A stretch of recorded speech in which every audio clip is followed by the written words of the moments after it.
Food is more than just what we eat. The ways in which we produce, process, and consume food touches every aspect of life on this planet. It is the foundation of our cultures, our economies, and our relationship with the natural world, and has the power to bring us together as families, communities, and nations. Families and children are on the brink of famine. But today's food systems are fragile and unequal. When they fail, there are ripple effects around the world, and the pandemic has impacted the most vulnerable among us. But we know what we need to do to get back on track. We have an opportunity to build back stronger than ever. Transforming our food systems is possible and necessary, and we can set a course to make real change for the benefit of all people. By bringing together key players from around the world and giving voice to citizens in every country. Because a strong food system means no matter your race, no matter your class, no matter where you live, women and men have equal opportunities to produce and access nutritious food, which promotes human health at every step without degrading land and water resources. Significa una agricultura familiar. Provide us, the community, with stability. All year round, every month, every day of the week. Even during a pandemic.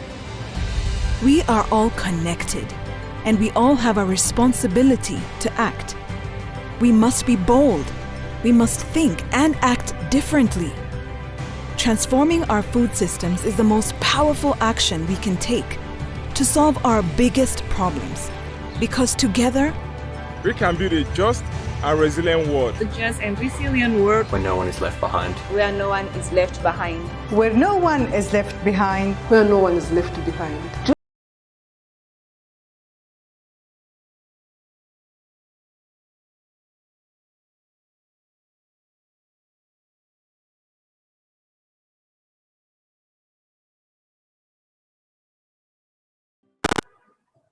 Hello, everybody.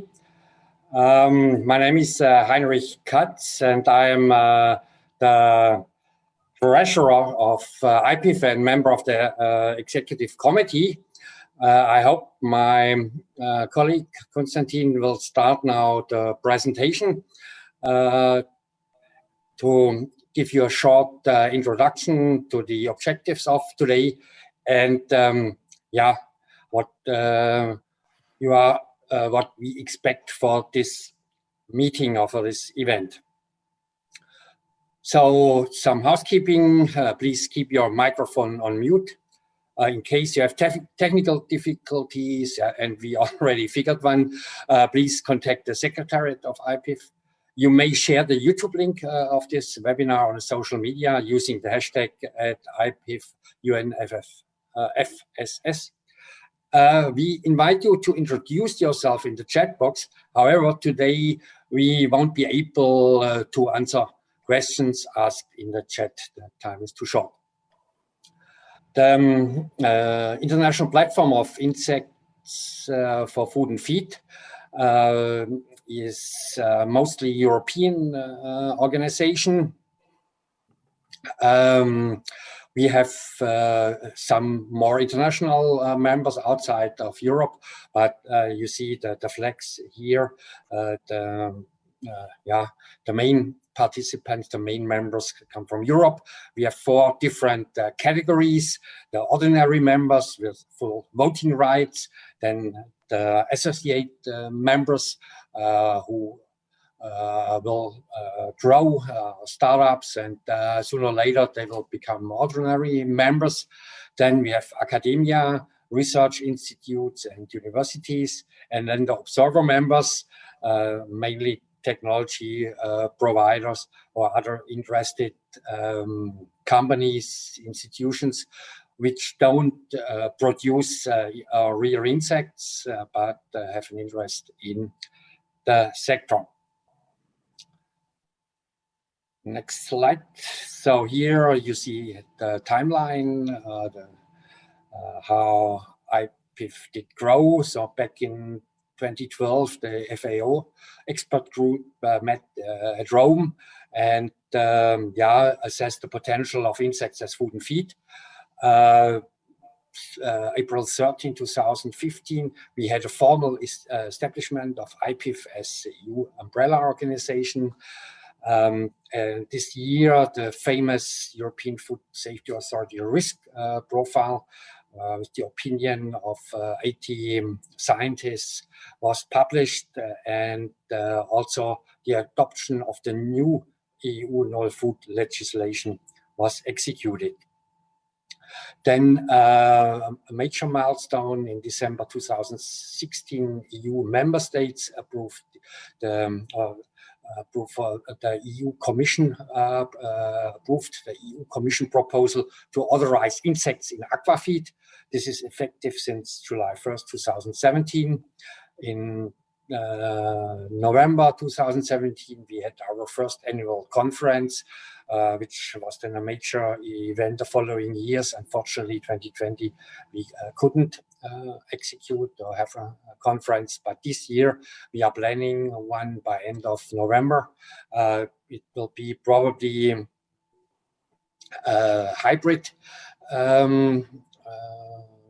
conference, so we hope a lot of people can travel to Brussels, but we will make it available also via internet or via video conference. In 2018, the first novel food applications covering insects for food have been submitted to the EC, and this year the first was officially approved, and there are further applications in the pipeline. 2019, we submitted the IPIFF Guide on Good Hygiene Practices for European Union producers of insects as food and feed. That's one of our major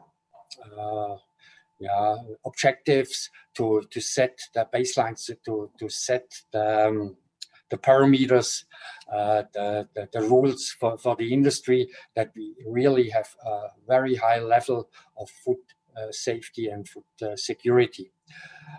2020, we progressed on key policy files, such as the authorization of insect pups in poultry and pig. And this year, 25 out of 27 member states voted positive. EU Parliament voted positive. And so right now, the legal process is going on, and we expect this year the approval of insect processed animal proteins to be allowed to be fed to poultry and to pigs. Actually, we have 78 members, but that's already outdated. Today, we got another member, so every time I show this slide, it's outdated because you get more and more members.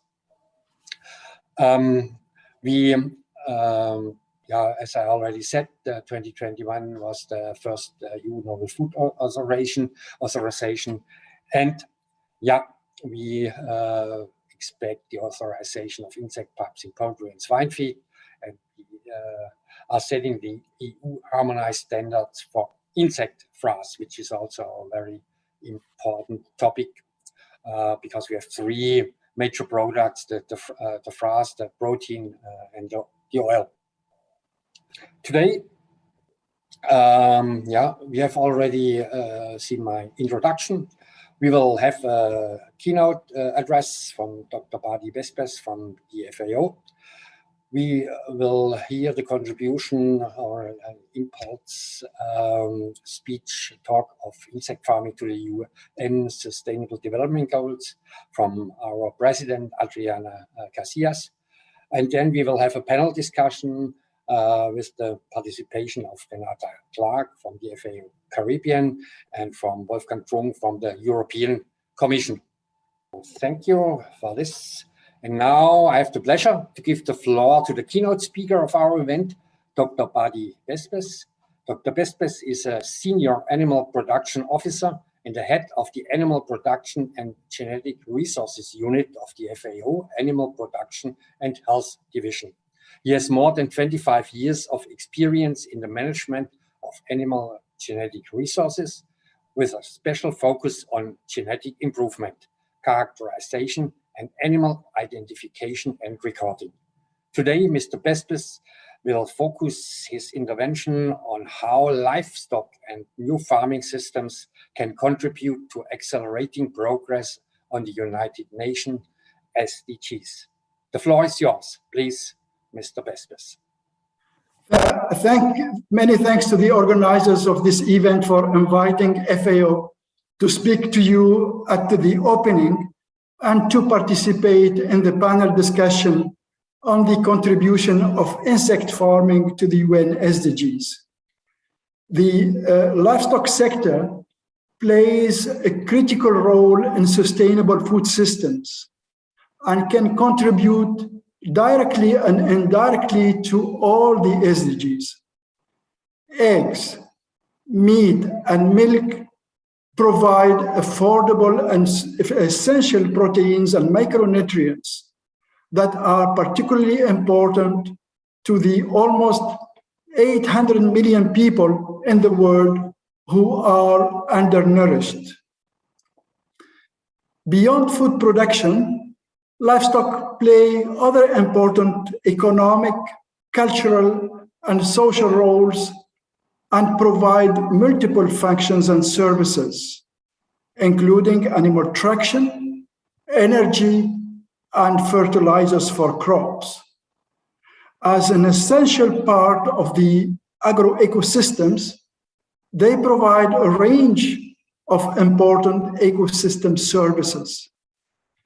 The continuous growth and transformation of the livestock sector offers substantial opportunities for food security gains and improvement of animal and human nutrition, while also providing employment to millions of rural women and youth, to improving resource use efficiency, as well as household livelihoods and resilience.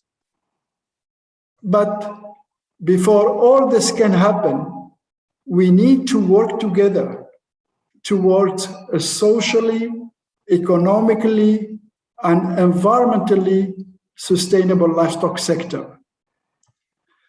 A key element to achieving the sustainability of the sector is to ensure the availability of animal feed.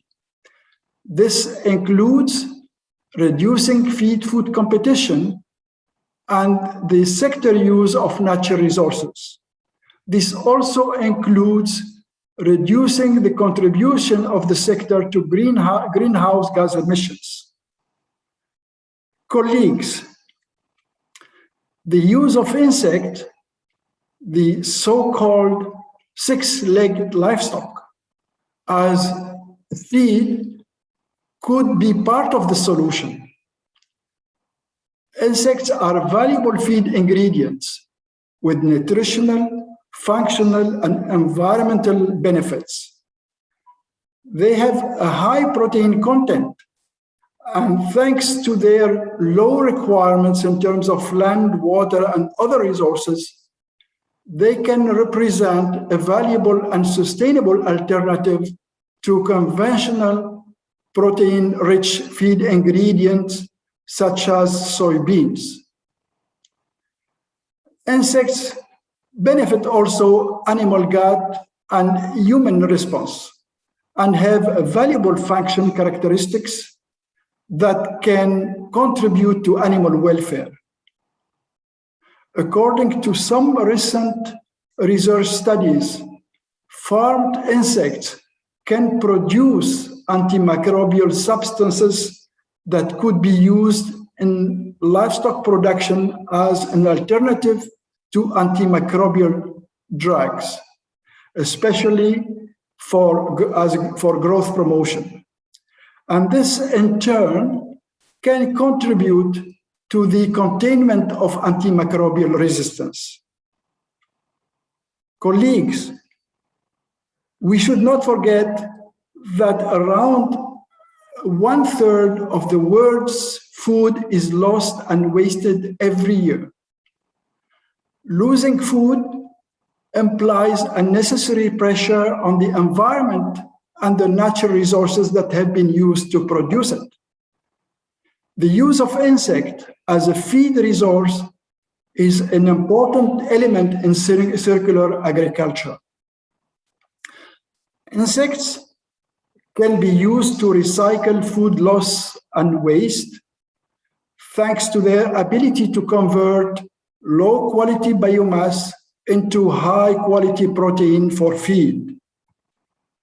However, we should not underestimate some of the major challenges to the development of the insect farming.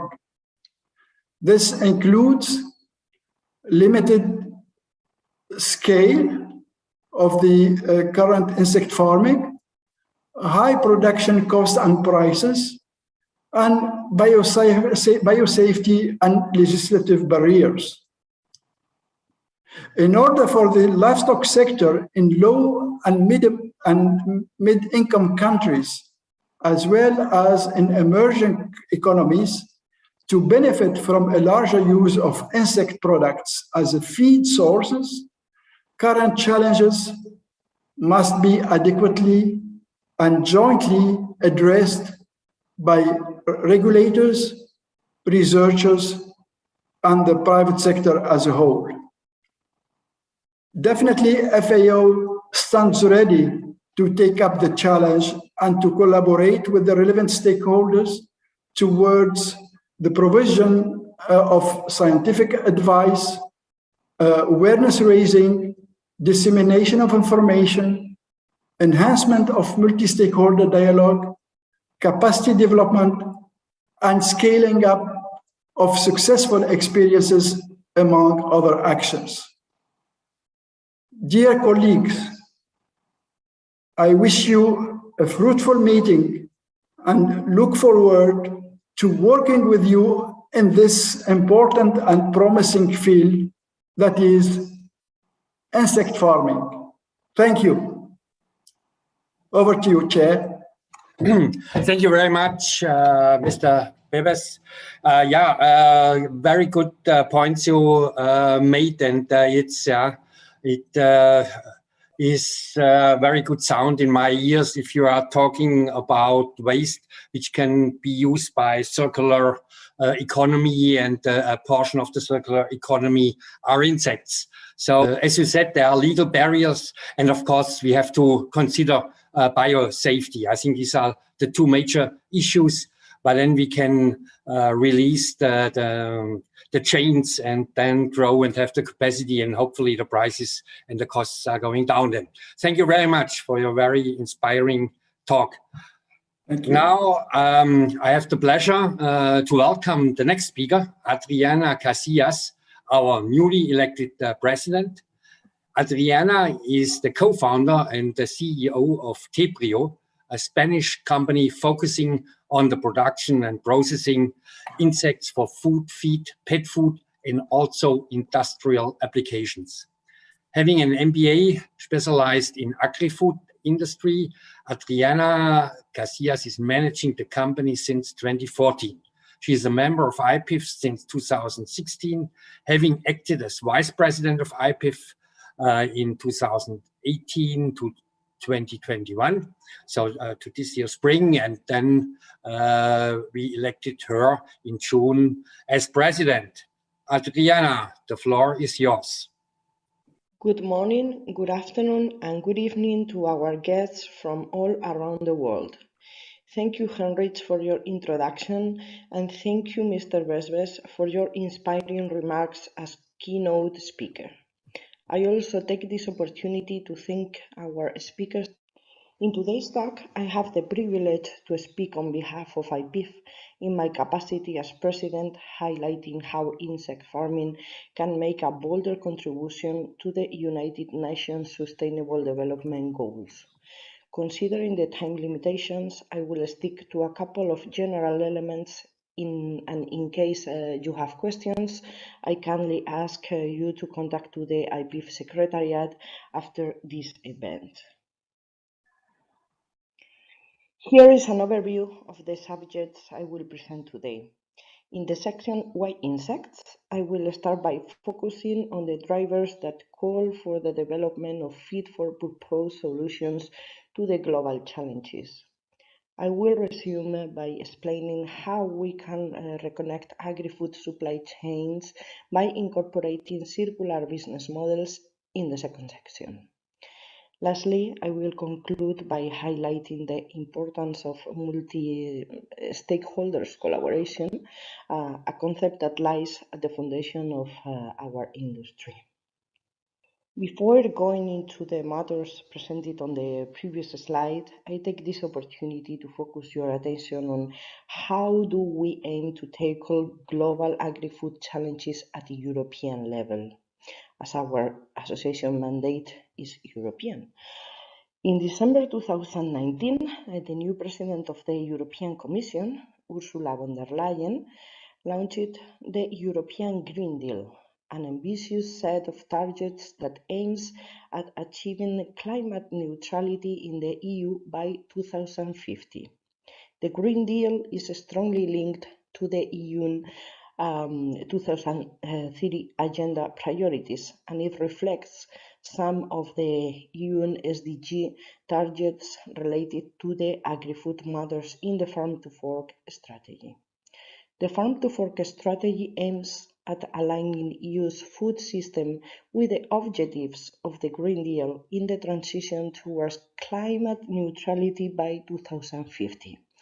Moreover, the strategy calls for foresting EU growing alternative proteins such as insects and increasing the availability of alternative proteins, including insects.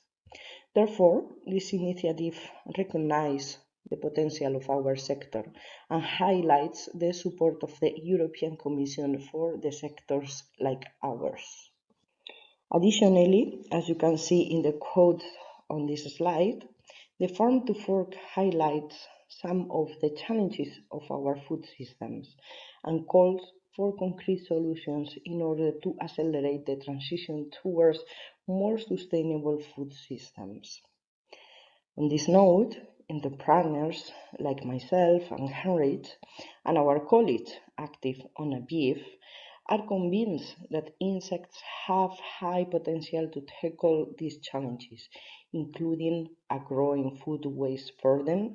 More than 90 million tons of food is wasted in the EU and more than 1 billion tons globally. Reducing dependency on imported feed or food products. For example, the EU imports circa 70% of the protein-rich feed ingredients, and these are feed ingredients having more than 30% protein content. In addressing the growing global demand for protein, insect farms generate local and sustainable solutions which could complement the growing demand for meat, for example, edible insects, while also generating high-quality nutrition products for fish, chicken, or pigs, in line with their natural diets, of course. But what is, in fact, insect farming? Generally speaking, insect farming is similar to other livestock practices. We rely on inputs, mostly underused agri-food by co-products that are bioconverted by insects into higher value protein-rich products, lipids, and fertilizers. Farming insects is different than the wild harvesting of insects because the insects are bred in controlled, safe environments where all relevant parameters are monitored. In Europe, we mostly rely on a handful of species which were selected for their efficiency, nutritional advantage in food and feed, as also for the fact that they are not pathogenic or harmful for human or animal health. In our view, one of the main added value of insect farming is its potential to connect agri-food supply chains. More specifically, the potential of the insect sector lies in its capacity to bioconvert endured side streams into high-value nutrition materials that can safely upcycle along the agri-food chain. As you can see on the upper left corner of this slide, a wide range of the products that we refer to as food waste can be upcycled by insects. Products intended for human consumption, for example, referred to as former foodstuffs in the EU, can be efficiently reintroduced into the food chain following their transformation into protein-rich products, such as insect meal, insect lipids, or fats. These products have a diverse application in human food and animal feed. Numerous insect-derived products are already on the shelves of the EU supermarkets. But nothing is lost in an insect farm. So the secondary product, which is in fact the excrement of insects called insect frass, has excellent properties as organic fertilizing material. Insects may also become a relevant pillar of the bioeconomy. Recent research underlines the various possibilities to develop bio-based materials derived from insects, such as bioplastics, biolubricants, biofuels, as well as many other products. Reflecting on the circular business model of insect farming, on this slide we underline a handful of relevant SDGs to which insect farming can contribute. Starting with the inputs used in insect farming on the upper left side, we believe that by safely reintroducing products intended for human consumption before they become waste, insects can play a relevant role in supporting progress on the 12.3 SDG target, halving food waste by 2030. Moving to the lower left side of the screen, our association's member put soil health and fertility in the center of farming systems. To this end, we are committed to contributing to improving soil characteristics, fighting against soil degradation by using insect frass in line with the objectives of SDG 15. On the right side, looking at the insect-derived products used in human food and animal feed, we see insects as food and feed as one of the contributors to tackling hunger, while also providing nutritious food and feed products. From a One Health approach, we look at healthy animal nutrition as key to filling the nutrient gap for a growing global population. Last but not least, we put SDG 8 and 9 in the middle of this visual, as they reflect our identity as a young sector, as well as our commitments towards science-based progress.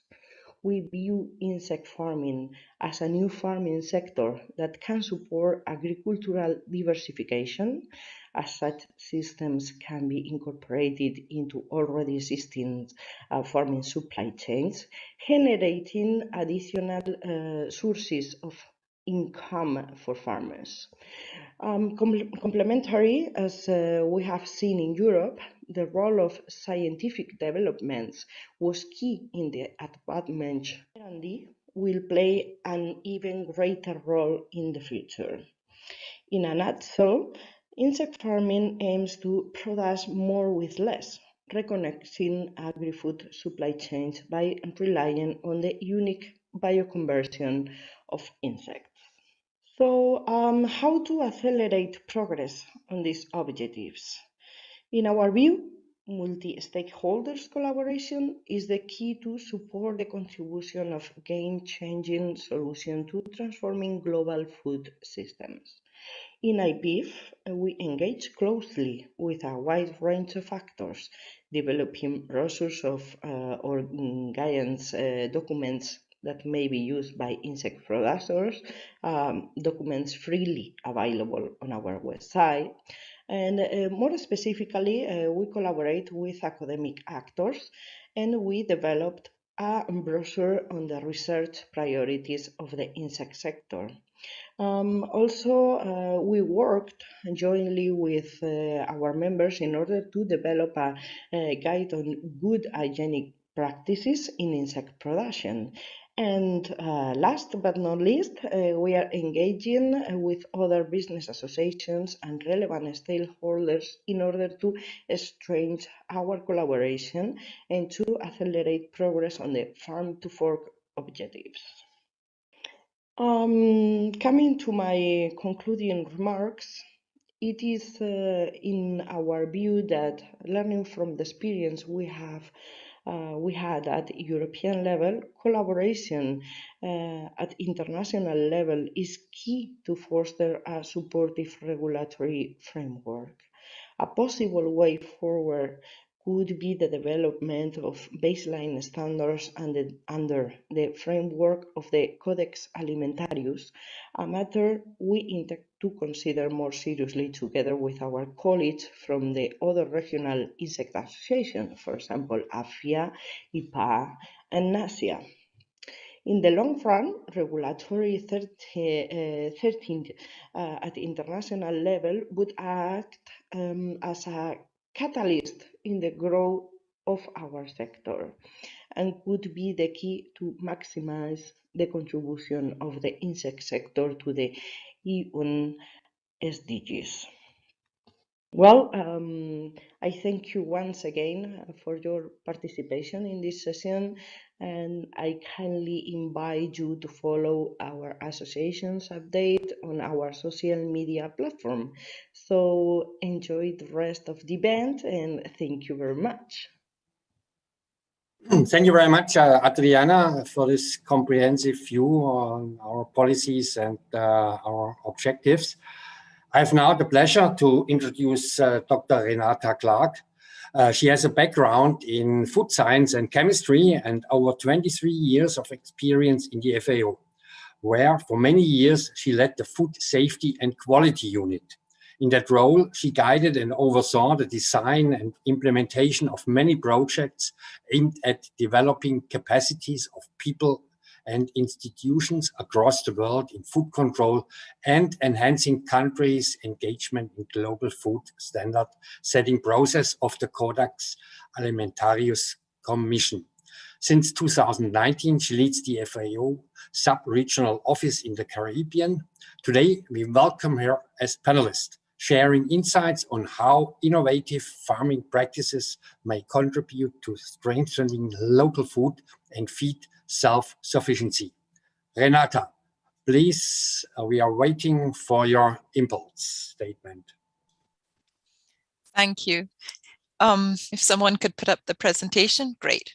So before I speak about the relevance of novel feeds to the Caribbean, I want to be sure that everyone who's listening has a clear picture of what the Caribbean is. So we are small, and in some cases, very small countries. We are isolated. Logistical challenges and economies of scale affect much of what we do. We are extremely vulnerable to external shocks. Slide. So slide change, please. So there are several factors that contribute to our interest in exploring insects as a feed source. There's growing recognition that we really have unsustainable spending on food imports. Almost all of our animal feeds and a lot of our foods of animal origin are imported.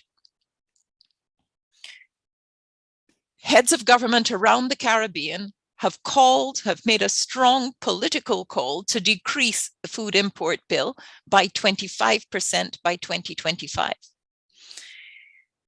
I've already noted our vulnerability. And this means that we need to invest much more consistently in building resilience, and creating diversified economies is an important part of that resilience. Last year, COVID wreaked havoc widely in economic terms. For Latin America and the Caribbean, overall, average GDP loss last year was 8%.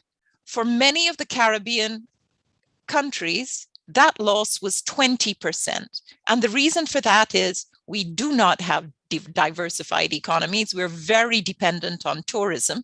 Tourism crashed and everything crashed with it.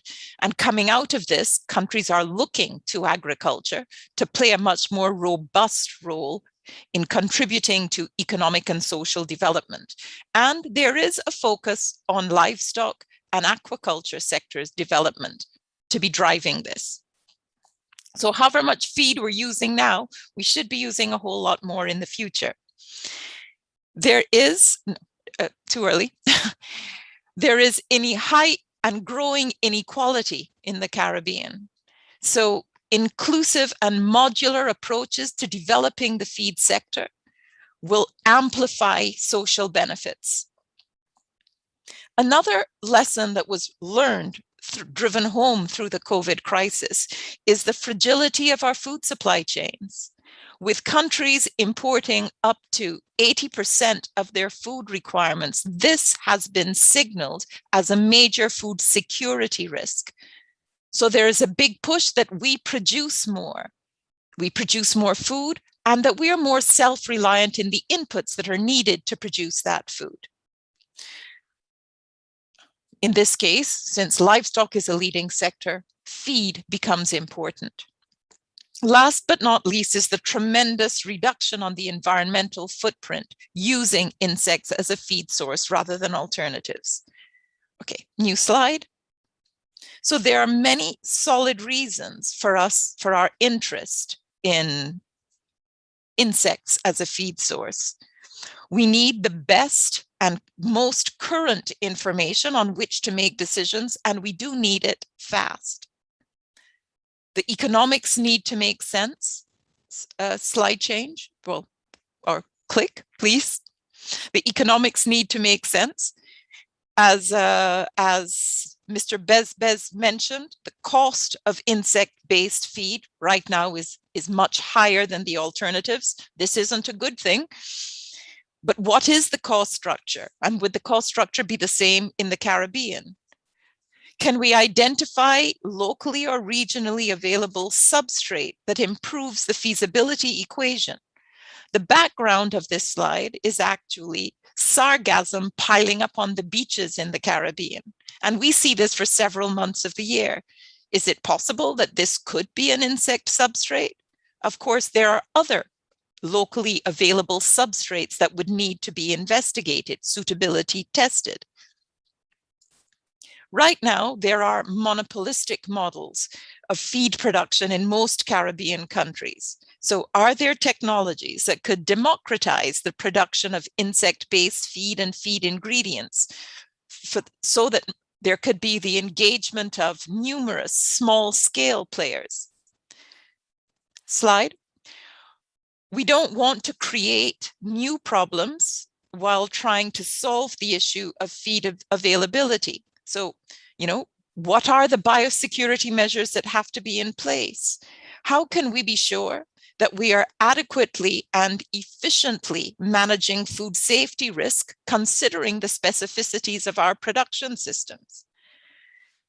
Our governments, since independence, have had the foresight to invest in research and invest in tertiary education. We are well placed to partner with institutions and entities that are at the leading face of this work we are very interested in partnering with them to see how we can adapt the technologies to the Caribbean context. Next slide.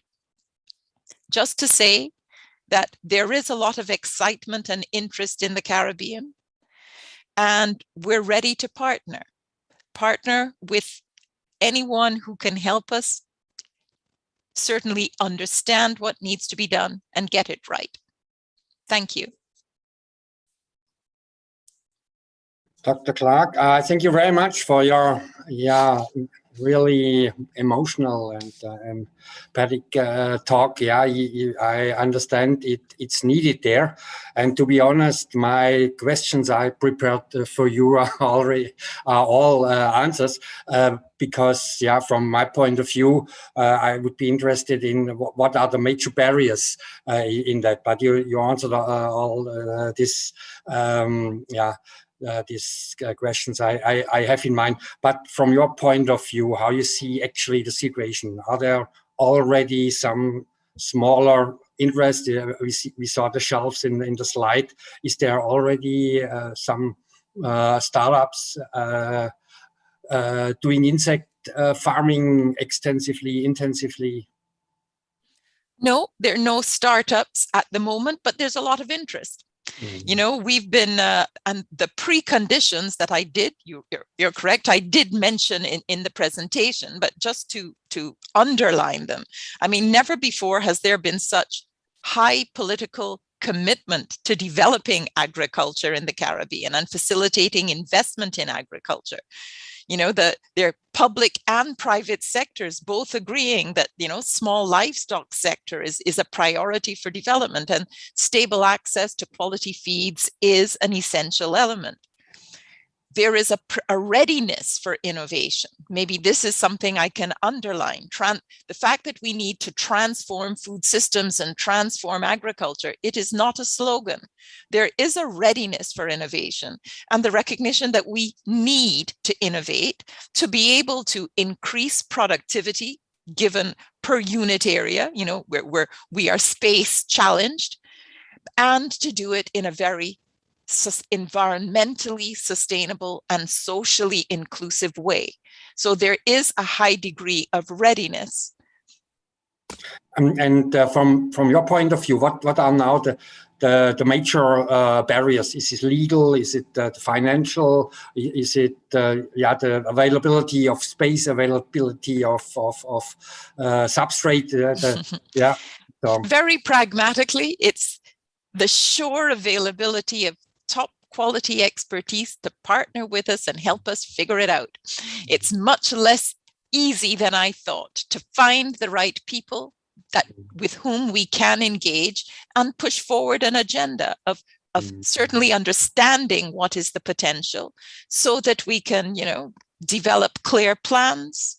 As I said, it's in an environment that's very innovation friendly at a time when the Caribbean is looking for a lot more self-reliance in agricultural production. But I'm having a hard time finding people who can really engage, provide the knowledge and support with our tertiary and research institutions to move forward and not just spin around thinking that it sounds like a good idea, but what do we do next? Yeah, very good. And I think this forum is not the worst thing for it. I see already in the chat and the question and answers asking where are the connections, where can we get in contact, and so maybe a small semen is set today, and we can bring some experts and responsible people together. So thank you very much for this inspiring talk. So. Thank you. Honored to introduce you the next panelist of today, Dr. Wolfgang Trunk.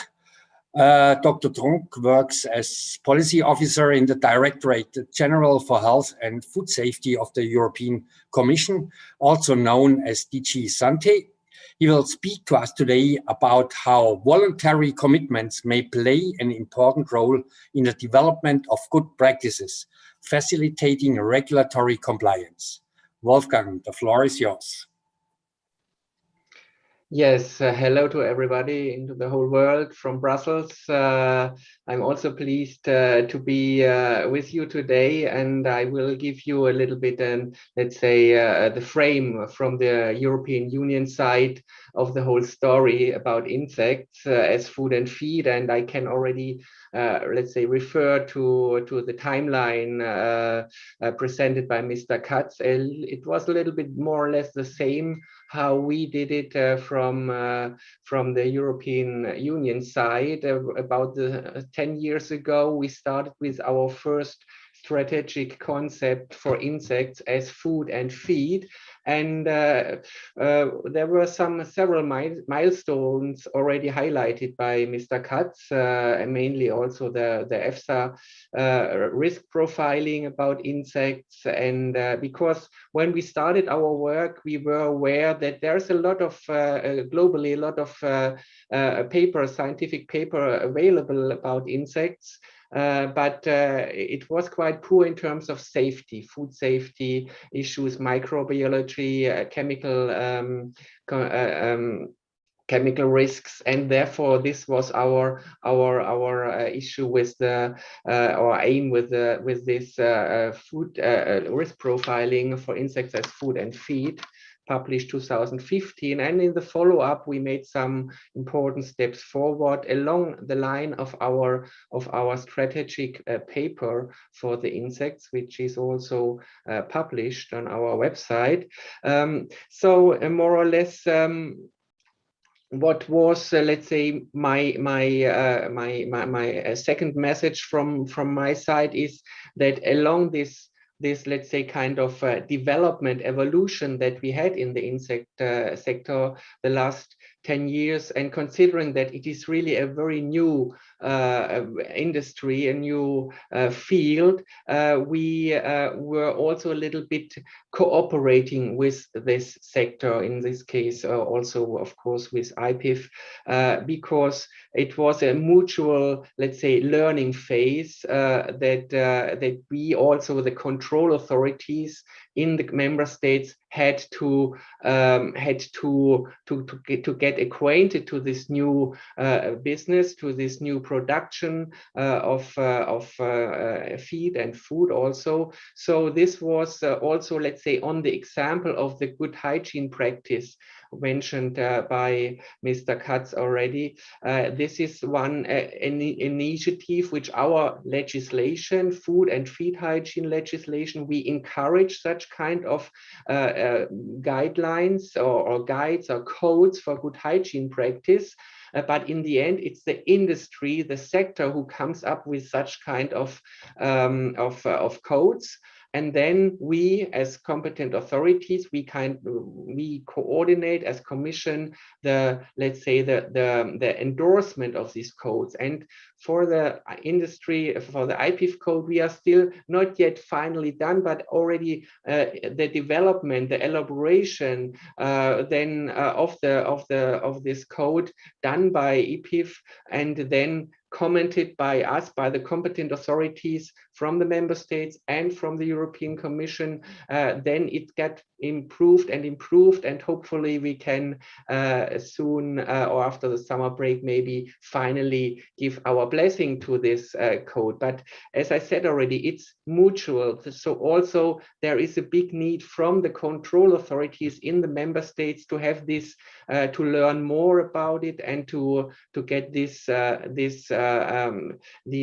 practices, this new industry better also to cope with the challenges. And there are challenges, of course. There was already, as a window of opportunities mentioned by Mr. Besbes, the antimicrobial properties that insect products may have, and then also have this advantage of if you use it as feed for the animals. But here I must clearly say we are looking forward to these benefits, the antimicrobial properties of insect products, but not as to leave out the growth promoters, the antibiotic growth promoters. This is, let's say, a story or a practice which is for us completely outdated since in the EU already since 2006, and we are also working hard that it is globally no more use the antibiotics to increase the growth of the animals. They are much too precious to use them for growth promoting also technical effects. So that we know the antimicrobial properties of insects, but here we are mainly focusing also to reduce the use of antibiotics for therapeutic use. Yes, and then the last point I want to make is, of course, let's say the risks. We are aware it is a young industry, and here we are very cautious in stepwise opening up the industry. And Mr. Katz already mentioned the several steps that we already undertook, and there are of course next steps, big challenges that have to be addressed.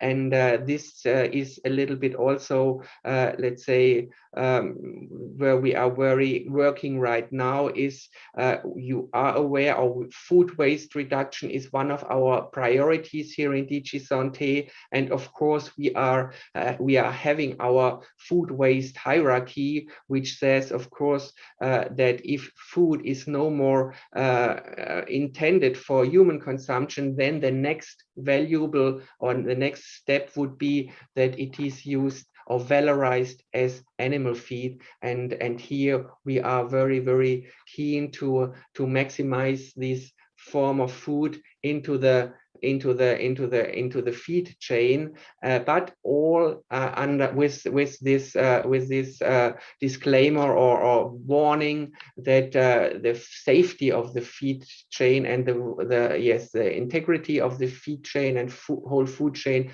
must not be undermined, and therefore we are still a little bit cautious with these the so-called catering waste and also some other animal byproducts where we see some risks for the whole livestock farming from new viruses. And I don't mention the specific viruses that are here in Europe. You might have in outside Europe, I have other viruses, but here we have a clear, very cautious approach with respect to this, to opening up for new feed substrates. And the last point, because I see in the chat, it's also the export is also mentioned. We have established our rules for the use of these processed animal proteins from insects, that those who are imported from outside Europe, they must also comply with our feed safety standards in terms of substrates, forbidden substrates, but also in terms of the insect species that are allowed for production of insect protein. Okay, so these were my three main points that I wanted to bring to your attention, and now I give the floor back to Mr. Katz. Thank you, Mr. Trunk, for your view and for this remarks and advice you give us always, and we are looking forward. Of course, we want to push harder and go faster forward, but the food safety is the highest good we have in Europe, and we have to deal with that and obey to the rules. However, how do you see this Caribbean approach? What would you recommend from our European point of view to proceed in the Caribbean? Well, as in many, what I saw, I'm following this process already since 10 years. So from the beginning, I saw also this on the one hand, this traditional insect production, let's say in Africa, very traditional, very basic, very few investment needed. And on the other side, you have this high-tech production in Europe that I see more and more with big plants, and it looks really like almost like a pharmaceutical factory from if you go through. So it's very high tech, I must say. So but not. But if I look now to what I saw in the Caribbean, I would say the future is in terms of also assuring the safety of the whole production chain, that you have to find investors to go for this advanced insect production, which it's state of the art, and I think there is a lot of capital around when I look here, and the opportunities are great. There's a big interest, so I would let's say favor let's say to go big directly. Okay, thanks.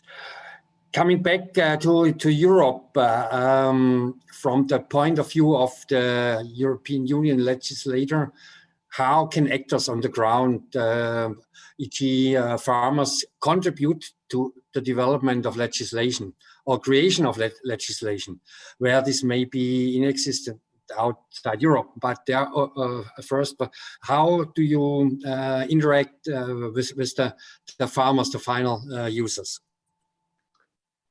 Well, you mean the insect farmers or the user of our products? Yeah. Yeah, I think this is quite the farmers know, the fish farmers know how good it is. The chicken farmers, we have even in Europe already chicken farms or laying hen farms that use live larvae just to supplement a little bit, and also for animal welfare reasons. So I think from the demand side, that is a self-running process. I think the biggest thing is really from the production side, that you scale up and that you come up with these amounts, because I'm dealing with feed, with compound feed industry. If the fish aqua feed sector launches or let's say changes or introduces a new compound in their diets for the salmons, they need really volumes, and this is for me the bigger issue, that you can say I can deliver every month this quantity, and before that they will not even start. And the second thing is also what I see from my experience, that also for the pet food industry, it's also very interesting to go there, because they also need the cats and the dogs. They also need high quality proteins, and all the protein markets are linked. So if you don't go for the let's say for the salmon, or if there is the protein is bought by the salmon industry, then there is a lack in the pet food sector, and they have also quite good let's say kind of they can also pay a good price for because pet food is also a very, very profitable market. So just this is maybe the second or another point, that the focus should not be only on the food producing animals, but also on pet food. Yeah, pet food market is a real big market worldwide, and especially in Europe, United States. So we need to go for this market. But as you say, these markets are linked. If in the fish farm market, the protein prices are lower, the pet food manufacturers buy it from there and have the low prices. So yeah, okay. Thank you very much for your remarks. So we come to the final round, and the closing statements from all of the panelists. So please, Mrs. Clarke, your closing statement. I was looking for my unmute, sorry. Sorry. First of all, well, my closing statement is dictated by the comments in the chat. I'm really blown away by the interest and the reaction, and I will be following up. I think we in the Caribbean are very much aware that we need to innovate. And it is an imperative to be securing both livelihoods and food security. So I will be following up with all of you, and I look forward to yes, pushing the frontiers a little bit, carefully and cautiously, but always going ahead. Thank you. Thank you very much. So, Dr. Wolfgang Trunk, your closing statement, please. Yes, my closing statement is that we from Europe, we are really convinced that insect farming, both for food and feed, can contribute to the UN SDGs, and therefore we are quite keen to have this path, this development, this expansion, this growth in the sector, accompanied by a good legislation, not to risk that this growth is there's the backlash, but to have a steady increase and development of the sector in order also to contribute to the SDGs. Thank you very much, Wolfgang Trunk. Now I see Mr. Besbes on the screen. Thank you very much for joining us and coming up again. So please, your closing remarks, and you are really now, it's really closing then. Thank you, Chair. Thank you, Chair. I will make it very short. I would like to reiterate FAO's interest, and FAO is as I indicated, is ready to work with the partners, with regulators, researchers, and the private sector in order to advance this very important and promising field. And we are really interested and looking forward to work with everybody on improving and developing insect farming. Thank you, Chair. I thank you very much. I think all the participants, please, I ask everybody to push the industry forward in the positive directions. We are all open for all kind of remarks and questions. So, yeah, thank you very much for participating, and wish you a nice evening or a nice day wherever you could see and hear us. Goodbye now. You might have wondered, what did these food products have in common? With our diets evolving, we move towards more sustainable, healthier, and more nutritious food. While cooking breakfast, Leo and his family select fresh ingredients to prepare the most delicious breakfast in town.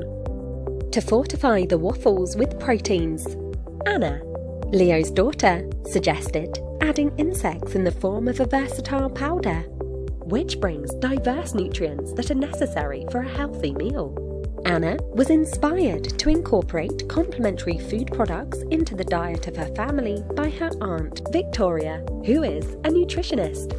Every time she goes out with her friends, Victoria tells them about the importance of a balanced diet for a healthy lifestyle.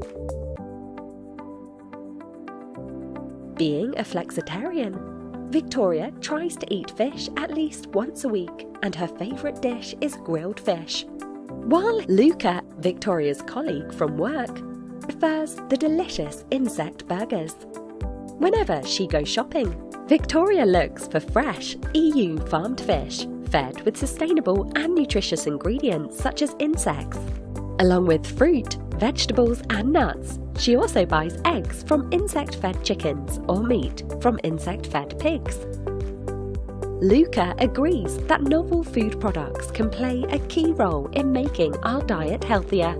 While he did not have the best grades in history, Luca remembers that the Romans and the Greeks cooked different kinds of insects as a delicacy.